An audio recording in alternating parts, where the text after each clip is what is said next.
Messieurs les membres du gouvernement, Excellences, Mesdames et Messieurs les ambassadeurs et membres du corps diplomatique, officiers généraux, officiers, sous-officiers et hommes de rang, distingués invités, chers compatriotes. Nous voici réunis, une fois de plus, pour commémorer le massacre des tirailleurs sénégalais du 1er décembre 1944, une date désormais inscrite dans le calendrier national républicain pour se souvenir, pour raconter et poursuivre les interrogations sur les mémoires et les archives, l'histoire et les fabulations, les mensonges et les dissimulations, autant de manœuvres qui continuent d'alimenter des incertitudes et parfois des opérations délibérées de passer à côté de la vérité.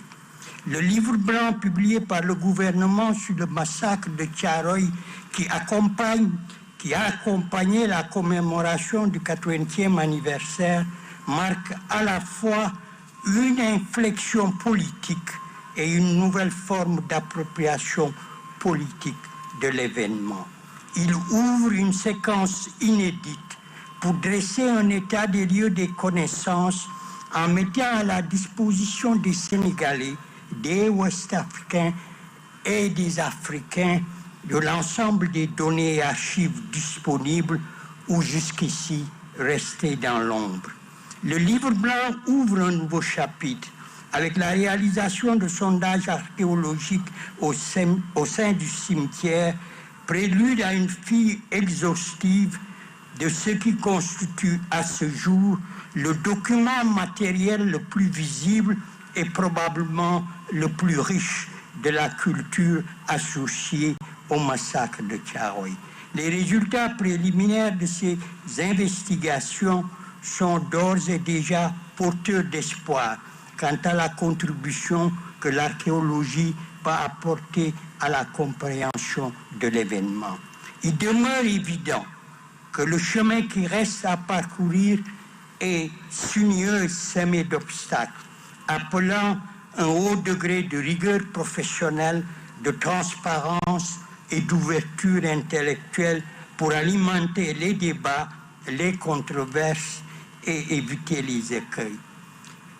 Demeure comme un seul viatique sur ce chemin les exigences de vérité. Le 81e anniversaire est une excellente opportunité pour prolonger l'élan amorcé lors de la précédente commémoration. L'ouverture du dossier d'un débat singulier mais hautement emblématique des pratiques de gouvernance coloniale, le recours quasi rituel à la violence.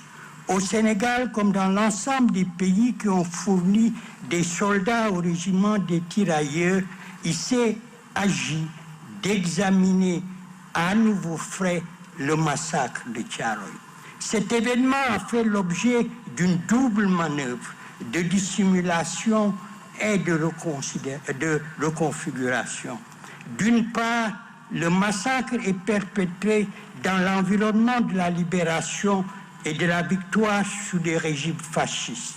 Un écosystème qui paradoxalement reconduit les images et imaginaires de la structure coloniale qui repose sur la dépossession, la domination, la mise en place et l'obéissance au risque de la mort. D'autre part, les autorités coloniales puis l'État français se sont employés avec constance à la dissimulation et à l'entrave de toute initiative visant à établir les faits, à documenter les responsabilités et à produire des récits des plus crédibles. C'est, à n'en pas douter, le paradoxe de la liberté retrouvée par les uns face à la nécessité du rétablissement de l'ordre colonial. L'État sénégalais s'est engagé à détricoter cette double trame à travers le cycle des commémorations et la poursuite des recherches sur le massacre. Cette nouvelle routine républicaine appelée à une dimension régionale et panafricaine, vise avant tout à reconnaître Thiaroye comme le lieu d'une mémoire exposée alors qu'elle fut longtemps occultée. Pour reprendre la formule de l'historienne française Catherine Cockry-Wildrowicz et de Gilles Clément, une mémoire cachée. Il s'agit d'une mémoire vive animant continuellement une conscience panafricaine et symbolisant un engagement souverain pour préserver, aux côtés d'autres histoires et d'autres mémoires, l'unité, l'indépendance et la prospérité du continent africain. Les résultats obtenus ne sont pas complets, ils sont à parfaire, mais le travail réalisé par le comité ouvre des pistes.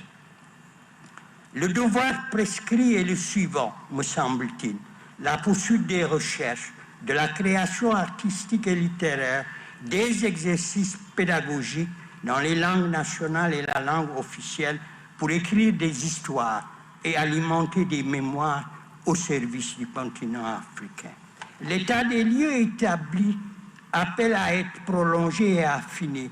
Les nombreuses questions sans réponse doivent faire l'objet d'une plus grande attention et s'inscrire dans un cadre régional capable d'alimenter les entreprises panafricaines et les projets économiques, politiques, culturels et sociaux.